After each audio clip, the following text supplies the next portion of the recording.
आज पूरे देश में एक ही पार्टी है जो बाबा साहब अंबेडकर के बताए हुए रास्ते पे चल रही है।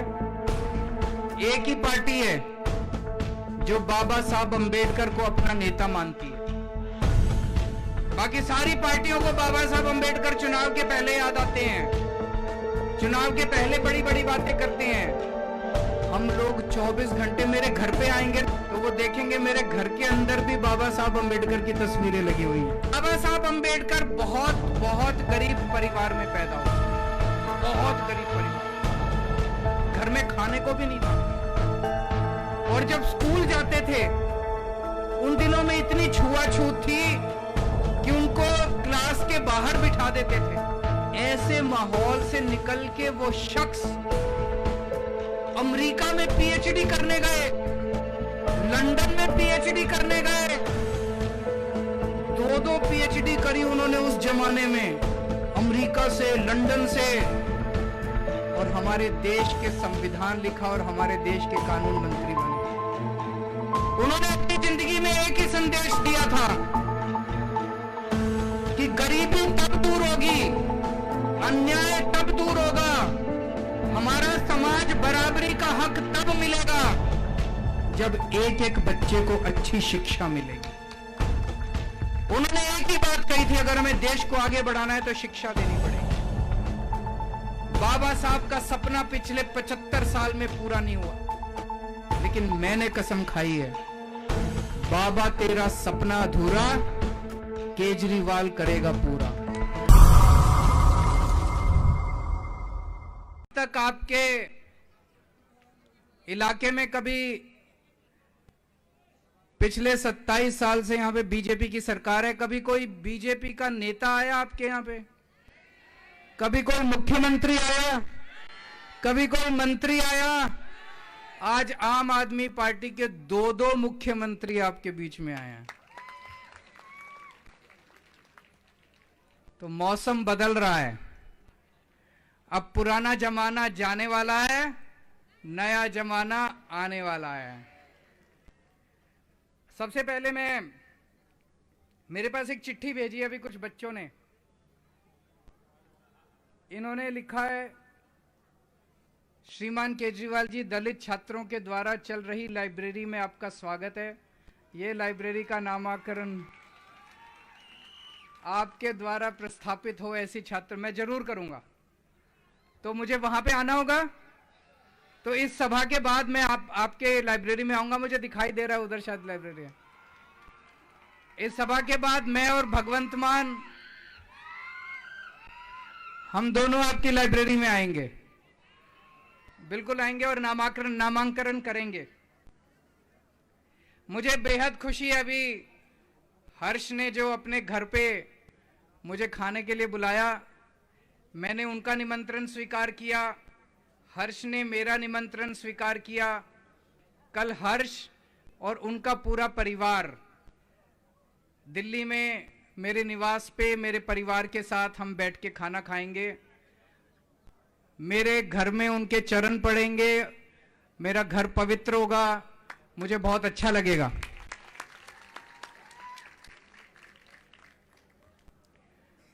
आप अगर किसी भी कांग्रेस नेता के दफ्तर में अगर गए हो, उनके दफ्तर में किसकी तस्वीर मिलती है? एक सोनिया गांधी की, एक राहुल गांधी की। आप अगर किसी भी बीजेपी वाले के दफ्तर में गए हो, वहां किसकी तस्वीर मिलती है? प्रधानमंत्री श्री नरेंद्र मोदी जी की। आप अगर किसी भी आम आदमी पार्टी वाले के दफ्तर में जाओ, वहां किसकी तस्वीर मिलती है?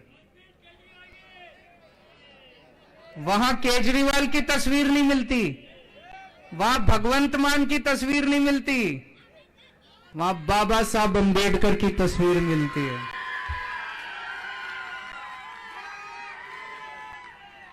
जय भीम। आज पूरे देश में एक ही पार्टी है जो बाबा साहब अंबेडकर के बताए हुए रास्ते पे चल रही है। एक ही पार्टी है जो बाबा साहब अंबेडकर को अपना नेता मानती है। बाकी सारी पार्टियों को बाबा साहब अंबेडकर चुनाव के पहले याद आते हैं, चुनाव के पहले बड़ी बड़ी बातें करते हैं। हम लोग 24 घंटे, मेरे घर पे आएंगे ना अभी हर्ष, तो वो देखेंगे मेरे घर के अंदर भी बाबा साहब अंबेडकर की तस्वीरें लगी हुई हैं।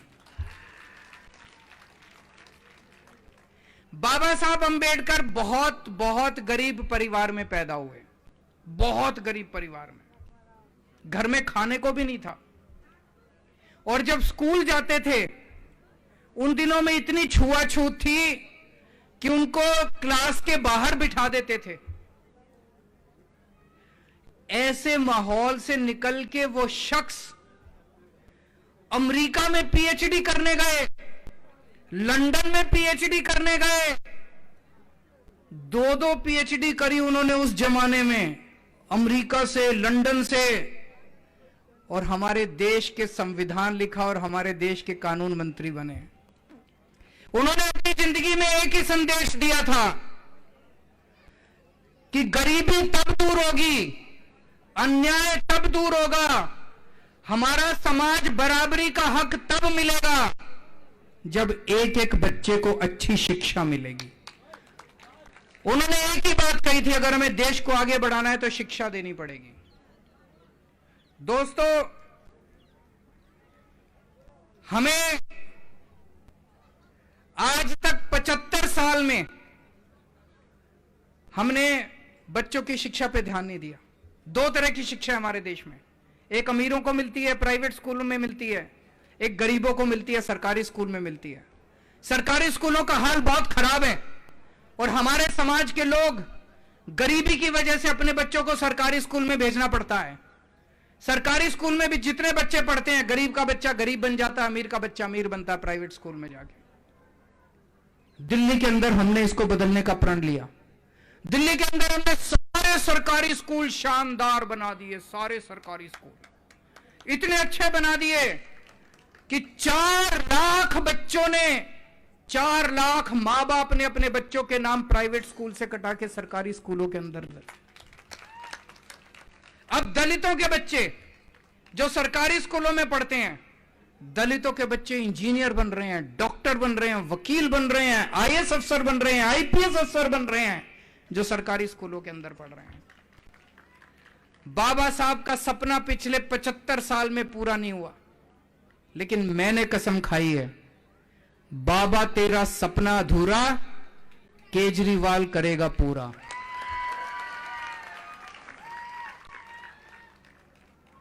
दिल्ली के सरकारी स्कूल अच्छे करें, अब पंजाब के सरकारी स्कूल अच्छे कर रहे हैं। एक मौका गुजरात के अंदर दे दो, आपके सारे सरकारी स्कूल शानदार बना दूंगा, आपके बच्चों का भविष्य बना दूंगा। मेरे को राजनीति करनी नहीं आती, राजनीति मतलब मेरे को गुंडागर्दी करनी नहीं आती, मेरे को पैसे खाने नहीं आते, ईमानदार आदमी हूं, राष्ट्रभक्त देशभक्त आदमी हूं। मेरे को गुंडागर्दी भ्रष्टाचार करना नहीं आता, मेरे को स्कूल बनाने आते हैं, मैं आपके बच्चों का भविष्य बना दूंगा, ये मेरी गारंटी देके जा रहा हूं आज मैं। एक मौका दे दो, आपके बच्चों को अच्छी शिक्षा दूंगा, आपके बच्चों को रोजगार दूंगा, ये मेरी गारंटी है। 5 साल का एक मौका दे दो। इनको 27 साल आपने दिए, मैं एक मौका मांगने आया हूं। आज आप महंगाई की वजह से परेशान हैं हम सब लोग, हमें मौका मिलेगा, आपको महंगाई से छुटकारा दिलाएंगे, आपकी बिजली मुफ्त करेंगे। होनी चाहिए कि नहीं होनी चाहिए बिजली मुफ्त? दिल्ली में हर परिवार को बिजली मुफ्त मिलती है, 24 घंटे मिलती है और मुफ्त मिलती है। पंजाब में भी हमने बिजली मुफ्त कर दी, 24 घंटे और मुफ्त बिजली कर दी। गुजरात के लोगों को भी बिजली मुफ्त देंगे, आपको महंगाई से छुटकारा दिलाएंगे।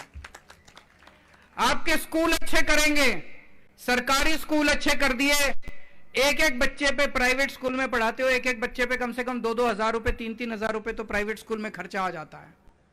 अगर 3 बच्चे भी पढ़ रहे हैं तो 10,000 रुपए महीना प्राइवेट स्कूल में खर्च होता है। सरकारी स्कूल इतने शानदार कर देंगे कि आपको अपने बच्चों को प्राइवेट में नहीं पढ़ाना पड़ेगा, आपके पैसे बचेंगे।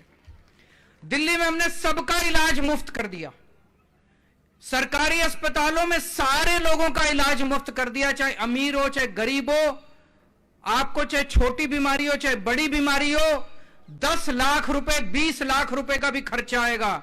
सारी दवाइयां मुफ्त, सारे टेस्ट मुफ्त, ऑपरेशन मुफ्त, सर्जरी मुफ्त, सब कुछ सरकार करवाती है, सारा इलाज मुफ्त होता है। गुजरात के अंदर होना चाहिए कि नहीं होना चाहिए? गुजरात के अंदर भी कर देंगे। जितनी बातें मैं बोल रहा हूं मैं सारी दिल्ली में करके आया हूं, पंजाब में अब करनी चालू कर दी है। मैं झूठ नहीं बोल रहा, मैं चुनावी वादे नहीं कर रहा। हमारा एक सपना है कि पूरे देश के अंदर लोगों को अच्छी शिक्षा मिले, पूरे देश के अंदर लोगों को अच्छा इलाज मिले, फ्री में मिले। ये एक आम आदमी का अधिकार है, लेकिन आज तक किसी ने उसको दिया नहीं है। हर महिला को हर महीने 1000 रुपए देंगे, मिलना चाहिए कि नहीं मिलना चाहिए? ये जितनी महिलाएं हाथ खड़े करके बताएं कि 1000 रुपए महीना महिलाओं को मिलना चाहिए कि नहीं मिलना चाहिए।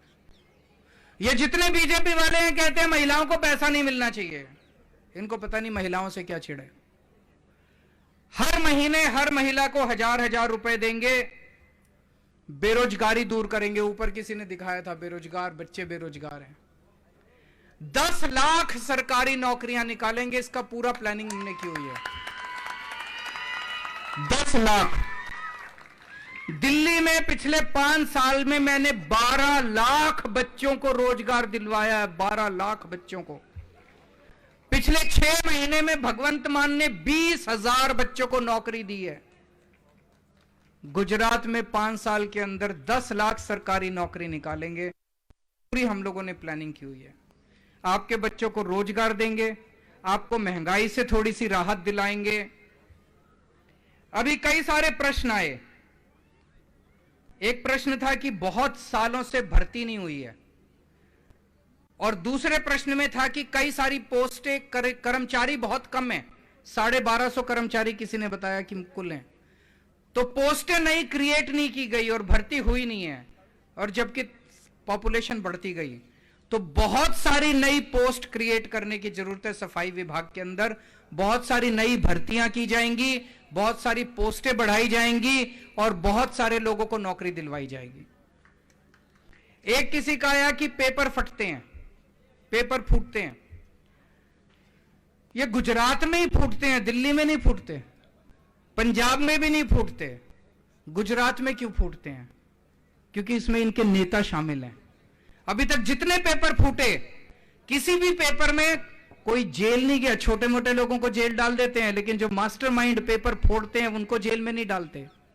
आम आदमी पार्टी की सरकार बनेगी, 2015 के बाद जितने पेपर फूटे हैं सबकी दोबारा जांच कराएंगे और उनको को जेल भेजेंगे। जिन्होंने हमारे बच्चों का भविष्य खराब किया, इनके नेताओं को जेल भेजेंगे, कानून लेके आएंगे। अब कोई पेपर फोड़ेगा तो 10 साल की कैद, उसको 10 साल की जेल होगी, और एक भी पेपर फूटने नहीं देंगे। आज ही मैं अभी युवाओं के साथ चर्चा कर रहा था। हमने पूरी अपनी अगले साल की 1 साल की कि भर्ती का कैलेंडर क्या होगा। फरवरी के अंदर तलाटी का पेपर होगा, तलाटी का पेपर करके अप्रैल के अंदर उसके नतीजे आएंगे, उसकी पोस्टिंग करा देंगे।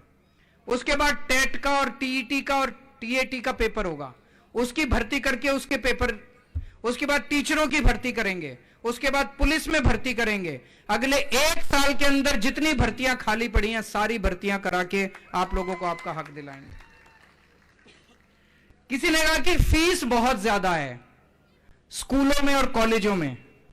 आपको यकीन दिलाता हूं कि स्कूल में अब आपको एक भी पैसे की, सरकारी स्कूल इतने शानदार कर देंगे, सरकारी स्कूल इतने शानदार कर देंगे, 1 पैसे की फीस देने की जरूरत नहीं पड़ेगी।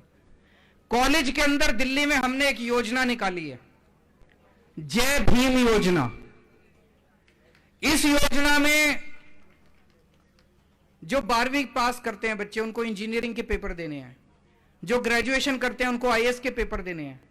आजकल कोचिंग करनी पड़ती है, कोचिंग के बिना एडमिशन नहीं होता। कोई भी कॉम्पिटिटिव एग्जाम होता है उसमें कोचिंग करनी, कोचिंग इतनी महंगी हो गई है, 3-3 लाख 4-4 लाख रुपए लगते हैं कोचिंग करने के।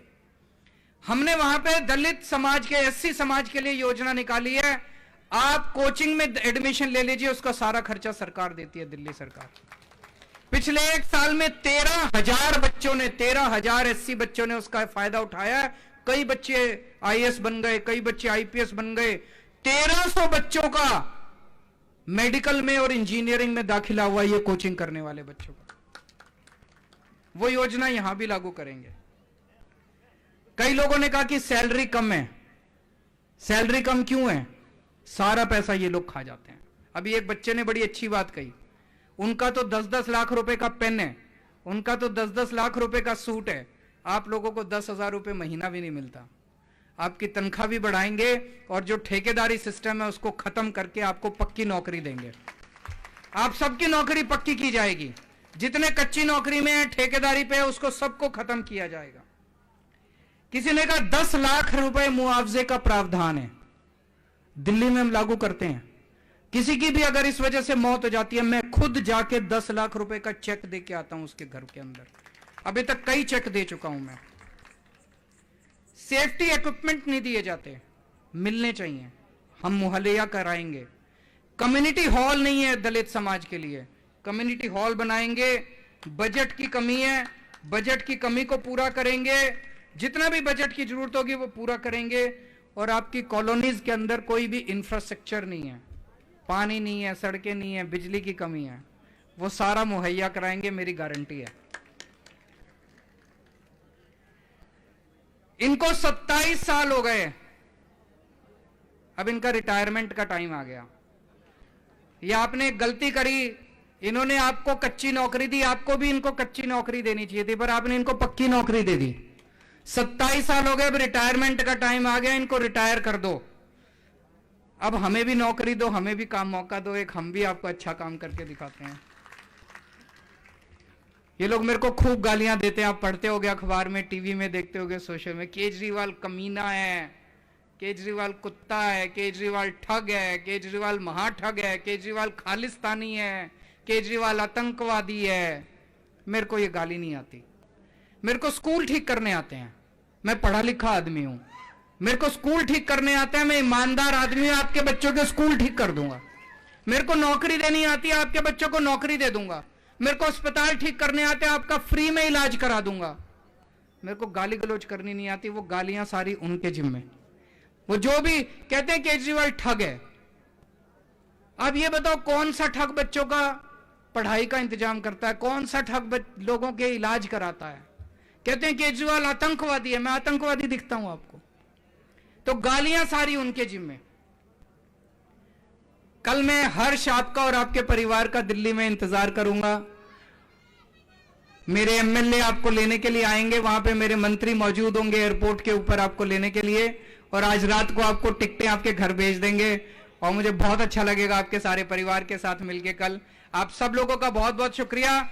और मैं जब हर्ष के घर खाने के लिए आऊंगा तो दोबारा आप सब लोगों से मुलाकात होगी।